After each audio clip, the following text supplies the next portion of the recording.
네, 안녕하십니까. 저는 레벨업에서 일하고 있는 김준기라고 합니다. 그래서 C파이썬과 백엔드.ai로 살펴보는 오픈소스 기업 프로세스를 주제로 제가 그동안 이제 코드 리뷰를 많이 진행을 하고 또 동시에 다른 오픈소스 프로젝트에 여러 코드 기여를 하면서 이 오픈소스에 여러분들이 이제 기여를 하시는 입장에서는 어떤 걸 신경 쓰면 좋을지, 또 이제 시니어 분들이나 혹은 자기가 오픈소스 프로젝트를 운영하는 입장에서 이런 이제 코드 기여를 받을 때 리뷰를 하는 입장에서는 어떤 것들을 신경 쓰게 되는지, 이런 것들을 한번 나눠보는 시간을 갖고자 합니다. 먼저 저에 대해서 간단하게 소개를 드려보겠는데요. 저는 이제 그동안 이제 많은 오픈소스 프로젝트를 직접 만들어서 운영도 해봤었고, 또 C파이썬이라든지 푸티라든지 인텔 DPDK라든지 이런 또 다양한 오픈소스에 이제 패치를 보내고 기여를 해본 경험도 있습니다. 특히 이제 제가 일하고 있는 이제 레벨업이라는 회사에서는 백엔드.ai라고 불리우는 제품을 오픈소스로 코어 엔진을 개발을 하고 있는데요. 이게 이제 저희가 이제 회사를 창업한 지 몇 년 되면서 이제 팀의 규모도 점점 커지고 또 제품이 성장하고 이런 과정을 거치면서 이제 작년까지는 주로 제가 직접 코딩을 많이 했다면, 지금 이제 오른쪽에 있는 이 그래프에서 보시는 것처럼 올해는 굉장히 코드 리뷰의 비중이 많이 늘어나고 있는 그런 상황입니다. 그래서 이제 제가 이렇게 코드 리뷰를 많이 하다 보니까 어떻게 보면은 조금 이런 부분에 대해서 우리 회사의 주니어 분들한테 미리 좀 이야기를 하고 인지를 시키면은 좋지 않을까, 또 이런 것들을 또 밖에서 오픈소스에 관심을 갖고 계시는 다른 분들도 같이 신경을 쓸 수 있으면 좋지 않을까 해서 이 자리를 통해서 그러한 이제 생각들을 한번 나눠보고자 합니다. 그래서 이제 저희가 코드 리뷰를 하는 입장에서 보면은 사실 기계적으로 검사할 수 있는 것들이 되게 많아요. 이런 거는 이미 많은 블로그라든지 외부 컨퍼런스에서도 이야기가 나왔던 것들인데, 코딩 스타일이라든지 타입 검사라든지 유닛 테스트, 이런 것들은 기본적으로 자동화를 해서 기계적으로 체크를 하는 게 좋고요. 왜냐면 너무 자잘한 이슈를 갖고 리뷰를 이제 사람 대 사람이 서로 리뷰를 하게 되면은 약간 이제 불필요하게 감정이 상한다거나 이런 문제들이 있을 수가 있습니다. 그래서 이런 것들은 기계화를 하는데, 그럼에도 불구하고 이제 이런 식의 자동화된 검사가 어려운 경우들이 많이 있고, 또 테스트 코드를 작성을 하긴 했지만 이 테스트 코드의 작성 방법론에서 약간 문제가 있다던가, 이런 경우에 대해서는 사실 결국은 이제 시니어 개발자분들이 직접 이제 신경 써서 봐줘야 되는 그런 경우들이 많이 생깁니다. 그래서 또 어떤 경우에는 이제 테스트도 있고 돌아가는 코드이기도 한데, 그럼에도 불구하고 내가 이거를 병합하려고 보니까 조금 이런 부분들이 아쉬운데 이런 부분들도 많이 있거든요. 그래서 그런 거에 대해서도 한번 이렇게 나눠보는 그런 시간을 갖도록 하겠습니다. 그래서 여러분들이 이제 오픈소스에 내가 기여를 해야겠다라고 이제 마음을 먹고, 오픈소스에 어떤 프로젝트들이 있고 내가 어디에 기여를 하면 좋을까 찾아보고, 이런 거의 문제점이나 개선사항 같은 것들을 아이디어를 짜내는 과정들을 거치게 되는데요. 사실은 저는 그런 과정은 별로 추천을 드리고 싶지가 않습니다. 그보다는 실제로 내가 나의 필요에 의해서 프로젝트를 진행을 하고, 그런 과정에서 오픈소스들을 가져다 활용을 하게 되고, 그런 과정에서 실제로 어떤 문제점이나 개선 사항이 파악이 됐을 때 이게 내가 직접 손을 대볼 수 있는 수준의 어떤 그런 문제들이다, 그러면은 그런 거를 직접 개선 사항을 이제 플리캐스트 형태로 만들어서 리뷰를 진행하고 원본에 이제 반영하는 그런 절차를 밟아보는 것을 추천을 드립니다. 이게 이제 처음에는 내가 일부러 오픈소스에 기여를 해야겠다라고 생각을 하시는 분들이 많이 있는데, 그런 거보다는 저는 이렇게 자연스럽게 나의 필요에 의해서 하게 되는 것들을 더 권장을 드리고 있습니다. 근데 이제 일부러 이렇게 내가 찾아서 만들어 가지고 이슈 제기를 하거나 플리캐스트를 하게 되면은 이제 많이 이제 문제가 되는 경우들이 있습니다. 예를 들면 이제 디지털오션이라는 회사에서 몇 년 동안 이제 최근에 이제 한 몇 년 동안 매 10월마다 오픈소스 프로젝트에 이제 4개 이상의 플리캐스트를 날린 사람들에게 이제 깃허브 같은 거를 인증을 받아서 무료로 티셔츠를 배송해 준다든지 이런 이제 이벤트들을 했는데요. 이거는 이제 오픈소스를 활성화하고 이런 플리캐스트하고 리뷰하는 경험을 여러 사람이, 보다 많은 개발자들이 경험해 볼 수 있도록 하겠다라는 이제 좋은 취지에서 출발한 거지만, 이걸 위해서 꼭 티셔츠를 받기 위해서 약간 일부러 이렇게 이슈를 만들어내다 보니까 이게 굉장히 많은 수의 이슈나 이 플리캐스트를 봐야 하는 리뷰어들 입장에서는 야, 이거 솔직히 스팸 공해다, 이제 이런 이제 평을 받는 이제 양면적인 그런 평가를 받고 있는 행사이기도 합니다. 그래서 이런 부분을 생각을 했을 때 정말 의미가 있는 그런 플리캐스트를 날리는 것들이 저는 되게 중요하다고 생각을 하고요.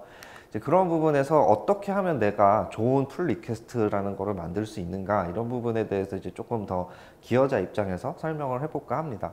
그래서 복잡하고 특히 규모가 큰 프로젝트일수록 작고 명확한 한 가지의 문제를 해결하는 풀 리퀘스트를 보내는 게 좋습니다. 왜냐하면 이제 리뷰어 입장에서는 뭐 굉장히 많은 수의 이슈 제기라든지 뭐 많은 어떤 토론 스레드라든지 그다음에 뭐 플리캐스트라든지 이런 것들을 봐야 되기 때문에 이게 딱 어떤 이슈를 봤을 때 이게 내가 한 번에 이해가 되고, 아 이게 이 문제를 해결을 하려고 하는구나, 그 문제가 진짜 해결해야 되는 문제구나, 이런 거에 대해서 한 번에 공감이 되지 않으면 솔직히 그 플리캐스트를 이렇게 빨리빨리 처리할 의욕이 생기지 않는 경우가 많습니다. 그런 거를 이제 북돋기 위해서 어떻게 플리캐스트를 작성하냐, 이런 것들이 되게 중요하고요. 또 이제 본문 코드와 테스트 코드로 나눠서 생각을 해본다면은 이제 그 본문 코드가 있을 때 없을 때 딱 성공과 실패가 갈리는 그런 명확한 테스트를 제공하는 것이 이제 조금 더 빠른 머지로 가는 지름길이라고 할 수 있겠습니다. 또 이제 버그 수정 이런 거 말고도 새로운 기능을 추가하고자 할 때는 다짜고짜 일단 코드부터 작성을 하기보다는 일단 이슈 제기를 하거나 뭐 메일링 리스트에서 이렇게 먼저 토론을 하거나 이런 걸 통해서 실제 이제 프로젝트 운영자들이 어떤 생각을 갖고 있는지 이런 걸 파악하는 게 중요한데요. 예를 들면 내가 생각하기에는 이 기능이 이 프로젝트에 필요할 것 같다라고 생각을 했더라도 실제 그 프로젝트를 만든 사람의 입장에서는 아니야, 그거는 내가 앞으로 하려고 하는 방향이랑 다르기 때문에 그게 좋은 건 알지만 일부러 안 하는 거야 라는 이야기가 나올 수도 있거든요. 그래서 이런 부분에 대해서 내가 미리 코드를 막 다 짜고 뭐 이런 노력을 하기 전에 그런 것들을 먼저 한번 체크를 해보는 것도 되게 중요하다고 할 수 있겠습니다. 그리고 뭐 마지막 그 되게 당연한 얘기지만은 직접 실행해보고 빌드해보고 이런 것들을 통해서 굉장히 쉽게 발견할 수 있는 간단한 코드상의 실수나 이런 것들은 미리 검증을 하는 것이 좋겠습니다. 이렇게 이제 내가 그러면 코드를 실제로 짜서 플리캐스트를 이제 작성을 할 단계가 됐다라고 하면은 그 먼저 살펴보실 것이 그 저장소에 있는 뭐 리드미라든지 이런 다양한 매뉴얼 문서들을 한 번씩 찾아보시는 거를 추천을 드리고, 또 요즘 GitHub 같은 경우에는 이제 기능이 많이 고도화가 돼서 이슈 작성을 할 때 이제 미리 운영자가 템플릿으로 잘 만들어 놓는 경우들이 있습니다. 예를 들면 뭐 실행 환경의 버전이라든지 이런 것들을 이렇게 양식으로 딱 만들어서 적어 놓게 하기도 하는데요. 그런 것들을 미리 이제 체크를 해보고 내가 플리캐스트를 작성할 때 이런 거를 미리 준비를 해놓으면 좋겠구나, 이런 거를 파악하는 것도 큰 도움이 되겠습니다. 그 다음에 이제 자기가 이제 내가 예를 들면은 뭐 파이썬이다, 파이썬에 기여를 하는데 예를 들면 어싱크IO 모듈에 어떤 버그 픽스를 하겠다, 그러면 이제 어싱크IO 모듈에 기존에 있는 수많은 풀 리퀘스트들이 있을 거잖아요. 그런 부분에서 한번 기존에 병합된 풀 리퀘스트들은 이런 정도로 작성을 했고, 테스트 케이스는 저런 정도로 작성을 했고, 얼마만큼의 내가 노력이 들어가야 되겠구나, 이런 것들을 이제 한번 파악을 해보는 그런 것도 되게 중요합니다. 그래서 자주 언급되는 지적사항이 무엇인지, 뭐 커밋 메시지 같은 건 이 사람들은 보통 이런 표현을 쓰는구나, 이런 형식으로 쓰는구나, 이런 것도 파악을 하고, 또 자동화된 어떤 검사 툴들을 사용을 하고 있다면 이거를 내가 설치해서 코드 리뷰 요청을 하기 전에 미리 한번 돌려본다든지 이런 것들이 되게 중요하고요. 그다음에 이제 뭐 그 코드를 짤 때 되게 사실 어려워하는 부분들 중에 하나가, 특히나 이제 저희가 이제 한국인으로서 아직 영어가 다들 네이티브가 아니기 때문에 어려운 부분이기도 한데요.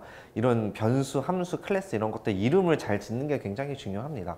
그래서 이런 부분은 사실 뭐 제가 이제 실제로 코드 리뷰 요청을 많이 받아보면은 이게 완전히 틀렸다, 완전히 뭐 이거는 아니다라고 할 수는 없지만 뭔가 미묘하게 뉘앙스가 안 맞는 그런 표현들이 되게 많거든요. 그래서 이거는 사실은 좀 경험치가 필요한 부분이기도 하고, 이 업계 용어를 알아야 되는지 그런 측면이 있습니다. 그걸 알려면 결국 다른 사람들이 어떻게 플리캐스트를 작성을 했는지, 혹은 이 프로젝트의 소스 코드에서 어떤 용어들을 사용을 하고 있는지, 이런 것들에 대해서 사실은 코드를 읽어보는 시간이 상당히 많이 필요하다, 이런 부분들을 이제 강조를 드리고 싶습니다. 그래서 잠깐 알아보면 좋은 용어에 대해서 한번 짚고 넘어갈까 하는데요. 아마 이제 요즘에 오픈소스 기여는 대부분 Git을 통해서 이루어지기 때문에 깃을 많이 쓰신 분들은 오리진이라는 용어를 많이 보셨을 겁니다. 그래서 이거는 보통 포크를 한 경우에 내가 작업하는 이제 복제본 저장소나 나의 프로젝트 저장소를 가리키고, 업스트림이다 라고 얘기를 하면은 이건 내가 의존하고 있는 다른 라이브러리나 프레임워크를 가리키기도 하고, 혹은 내가 포크를 해와서 작업을 하는 경우에 포크를 한 그 원본 저장소를 가리키는 그런 용어로도 사용이 됩니다.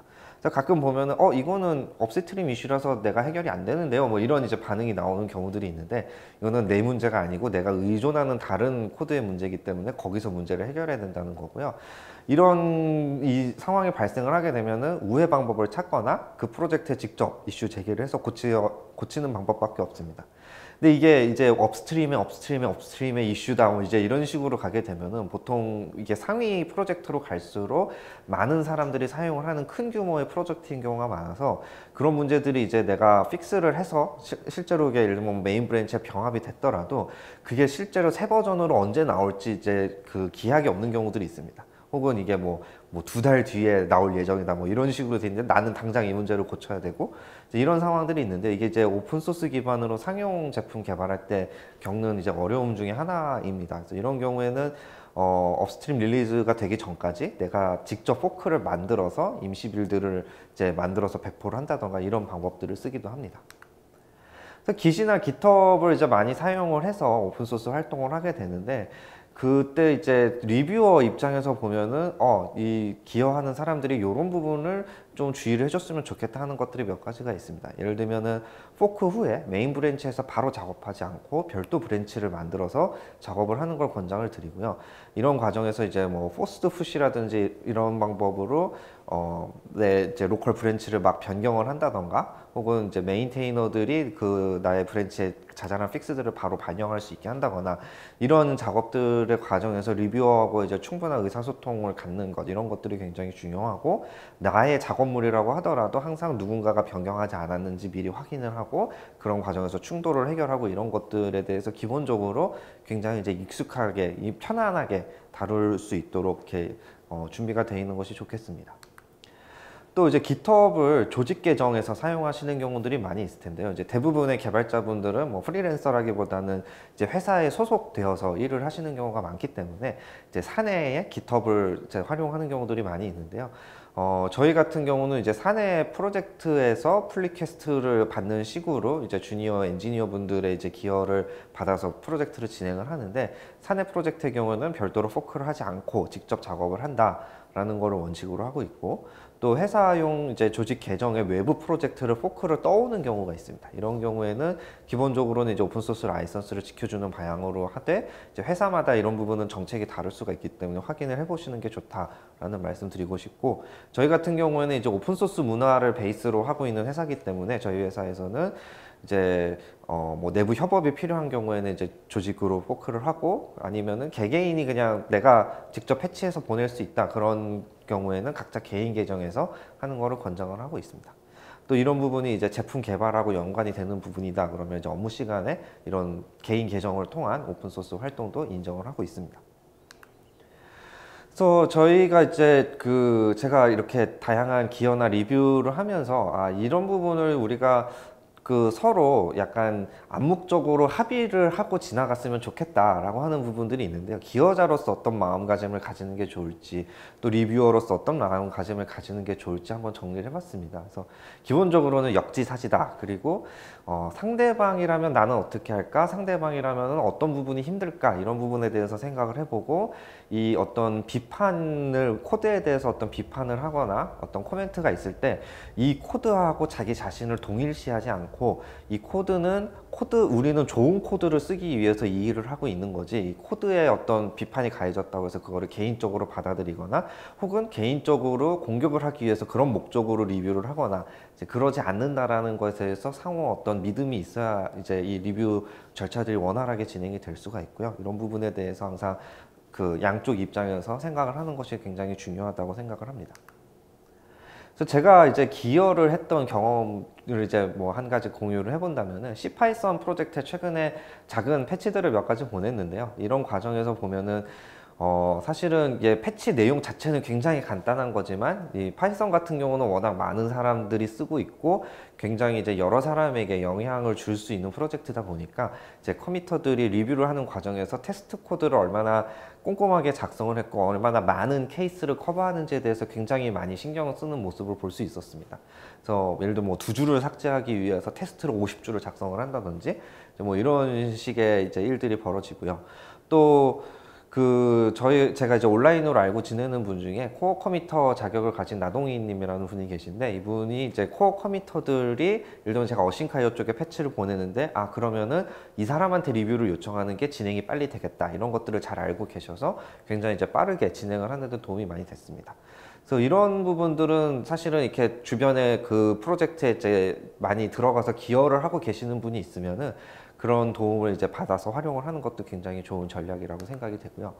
또 이제 거꾸로 제가 이제 오픈소스 프로젝트를 운영하거나 혹은 회사에서 이제 그 다른 분들의 기여를 받는 입장, 그리고 리뷰를 하는 입장에서는 또 여러 가지 이제 아쉬운 경우들도 있었습니다. 그래서 예를 들면은 최근에 이제 백엔드 AI의 이제 이슈 제안이 들어왔던 것 중에 이제 어떤 그 명령어에 옵션을 추가하자라는 제안이 있었는데, 제가 사실은 그렇게 하는 것도 좋을 수 있지만 일부러 그렇게 안 하는 어떤 이제 뭐 설계상의 이유 같은 것들이 있어서 죄송하지만 그거는 그렇게 안 하고 대신에 뭐 설정 파일에 있는 것들을 일반적으로 명령줄로 오버라이드 할 수 있는 어떤 다른 방식으로 작업을 해보면 어떨까, 이렇게 역제안을 드리기도 했었습니다.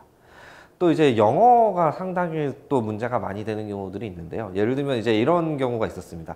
코드에는 advertised host라는 어떤 옵션을 추가하는 내용의 작업을 하셨는데, 실제 뭐 주석이나 문서나 변경 로그에는 전부 그냥 advertise host라고만 적은 거예요. 그래서 이거 같은 경우는 이제 영어로 이게 D가 하나 있냐 없냐 이런 되게 미묘한 차이지만, 이게 그 코드가 이 상태로 머지가 됐을 때 되게 큰 영향을 줄 수도 있는 문제거든요, 사용자 입장에서는. 그래서 이런 것들에 대해서, 그래서 이게 아무래도 우리가 네이티브가 아니다 보니까 저런 미묘한 뉘앙스 차이들을 놓치는 경우들이 생깁니다. 그래서 그런 부분들이 좀 주의가 필요하겠구나, 이런 것들이 있었고요. 아까 얘기한 것처럼 이제 영어 표현이 완전 틀린 건 아닌데 어색한 경우들, 이런 경우들도 이제 많이 신경을 써야 되겠구나라는 생각을 했었습니다. 또 아까 얘기한 것처럼 이제 자동 검증이 어려운 코드 패턴들이 있는데요. 뭐 보안 취약점이 될 수 있는 형태의 이제 유형의 코드라든지, 또 예외 처리를 뭐 바깥에서 해도 되고 안에서 해도 되고, 뭐 실제로 돌려보고 테스트를 해보면은 다 문제 없이 동작은 하는데 장기적으로 봤을 때는 이렇게 하는 게 좋겠다, 이런 식의 이제 코드 패턴들의 차이가 있습니다. 그런 것들에 대한 것들 이제 시니어 분들이 경험으로 이제 좀 커버를 해야 되는 것들이 있는 것 같고요. 뭐 예외 처리 같은 경우에도 이제 어떤 특정한 케이스를 처리하고 나서 위로 에러를 올려 보내는 과정에 어떤 구문을 하나 빼먹어서 그런 에러 처리가 안 되고 넘어간다든지, 이런 이제 미묘한 경우들이 있는데, 이게 이제 제 생각에는 아마 조금 고도화된 툴들을 쓰면은 자동 검사를 할 수도 있을 텐데, 아직까지는 좀 이제 어려운 부분들이 있어서 리뷰어 입장에서는 이런 부분들도 되게 신경을 많이 써야 되더라라는 이제 그런 이야기를 드리고 싶었습니다. 그래서 이제 그 마지막으로 제가 이런 이제 야생의 오픈 소스에 이제 기여를 하고 또 거꾸로 리뷰를 해보고, 회사에서도 또 오픈 소스로 프로젝트를 진행하면서 기여하고 리뷰하고, 이런 과정들을 거치면서 이제 어떤 점들을 여러분들이 신경 쓰면 좋을지 이렇게 한번 정리를 해봤는데요. 그래서 이 사실은 근본적으로 이게 사람과 사람이 서로를 신뢰를 해야 되는 그런 과정이 필요합니다. 그래서 이 코드라는 거는 요번 뭐 예를 들면 얼마 전에 있었던 KT 장애 사태에서 보듯이 뭐 단 한 줄의 실수만으로 굉장히 큰 장애가 난다거나 이런 일들이 실제로 벌어질 수 있고, 뭐 저희 같은 경우도 진짜 한 줄 때문에 고객사에서 막 뻥뻥 터져가지고 막 전화 오고 막 이거 환불해야 되는 거 아니냐 막 이런 얘기까지 나오고 막 그런 경험들이 실제로 있거든요. 그래서 그런 문제들을 방지하기 위해서 우리가 코드 리뷰라는 것들을 이 개발 문화와 프로세스의 일부로 이제 가져가고자 하는 것이고, 이제 그런 과정에서 이제 우리가 서로 신뢰할 수 있는 그런 관계가 되기 위해서는 이게 내가 좋은 코드를 만들기 위한 목적이다, 설득이 중요하다, 그런 부분들, 그 다음에 특히 프로젝트 규모가 점점 크고 성장할수록 우리가 이런 대규모 오픈소스에서 보는 여러 가지 그런 기법들이나 방법론들에 대해서도 또 같이 신경을 쓰고 그런 것들을 함께 익혀나가고, 이런 과정들이 필요하다라고 얘기를 할 수 있겠습니다. 그래도 이제 회사에서 코드 리뷰를 이제 하고 계시다면은 또 회사라는 거는 이제 운명 공동체로서 어떻게 보면은 같이 이제 이 프로젝트를 성공시켜야 되는 입장이다 보니까 어떻게 보면은 이 코드 리뷰에 대해서 좀 더 상세하게 피드백을 받고 그런 것들이 가능한 그런 이제 자리에 기회가 있기도 합니다. 그래서 여러분 회사에서 그런 코드 리뷰를 하고 있다면 그런 거를 또 성장 기회로 활용하는 그런 이제 좋은 방향으로 인지를 할 수 있는 그렇게 됐으면 좋겠습니다. 그래서 네, 이렇게 해서 제가 그동안 이제 그 프로젝트 경험을 통해서 코드 리뷰 기여에 대한 이야기를 해봤고요. 이 발표를 통해 여러분께 많은 도움이 되었으면 좋겠습니다. 감사합니다.